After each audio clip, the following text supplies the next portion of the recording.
Atomic Habits, an easy and proven way to build good habits and break bad ones. By James Clear, author.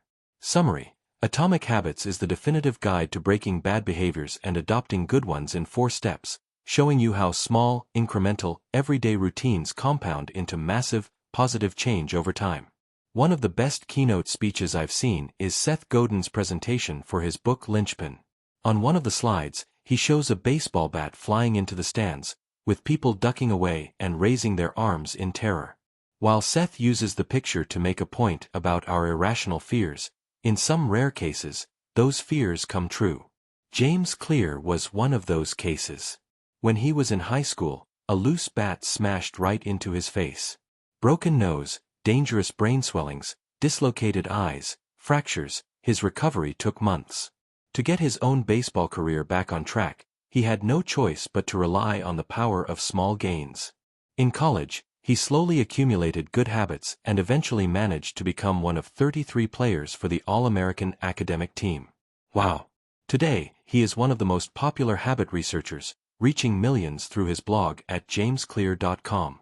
His first book, Atomic Habits, is now the definitive guide on the topic and has quickly become a New York Times bestseller. Here are 3 lessons to help you use everything he's learned to break bad habits and form good ones. Every time we perform a habit, we execute a 4-step pattern: cue, craving, response, reward. If we want to form new habits, we should make them obvious, attractive, easy, and satisfying. You can use a habit tracker as a fun way to measure your progress and make sure you don't fall off the wagon.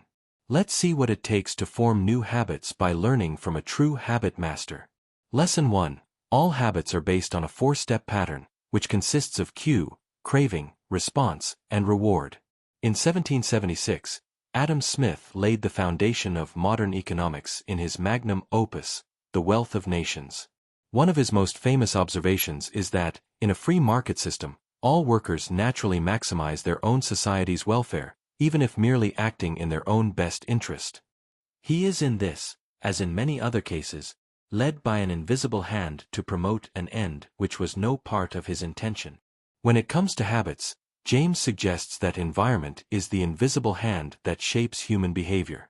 That's why a prompt is always the first step in performing any habit. It may not always be external, but, most of the time, it will be. Then, 3 more stages follow to complete the 4-step pattern. Cue. A piece of information that suggests there's a reward to be found, like the smell of a cookie or a darkroom waiting to light up. Craving. The motivation to change something to get the reward, like tasting the delicious cookie or being able to see. Response. Whatever thought or action you need to take to get to the reward. Reward. The satisfying feeling you get from the change, along with the lesson whether to do it again or not. There are several popular methodologies that try to predict how and why we do what we do, such as Charles Duhigg's habit loop, Gretchen Rubin's 4 tendencies, or B.J. Fogg's tiny habits behavior model. James offers a more refined version of what Duhigg described in The Power of Habit, and while all of these approaches are different, none of them are mutually exclusive. Lesson 2. To form habits, you must make them obvious, attractive, easy, and satisfying. From the 4-step pattern he suggests, James then derives 4 laws of behavior change, which correspond to one part of the loop each. Here they are, along with some ideas for how you can use them to facilitate good behaviors and make bad ones harder. Make it obvious. Don't hide your fruits in your fridge, put them on display front and center. Make it attractive. Start with the fruit you like the most, so you'll actually want to eat one when you see it. Make it easy. Don't create needless friction by focusing on fruits that are hard to peel. Bananas and apples are super easy to eat, for example. Make it satisfying. If you like the fruit you picked, you'll love eating it and feel healthier as a result. You can apply these to all kinds of good habits like running, working on a side project, spending more time with family, and so on. Conversely, do the opposite for bad habits. Make them invisible, unattractive, difficult, and unsatisfying. For example, you could hide your cigarettes, add financial penalties, get rid of all lighters, and only allow yourself to smoke outside in the cold. Lesson 3. A habit tracker is a fun and easy way to ensure you stick to your new behaviors. With a framework like this, making and breaking habits becomes fun. You'll likely want to tackle multiple things sooner rather than later, but it's important to not take on too much at once. An easy way of keeping yourself accountable without becoming overwhelmed is to track your habits with a habit tracker.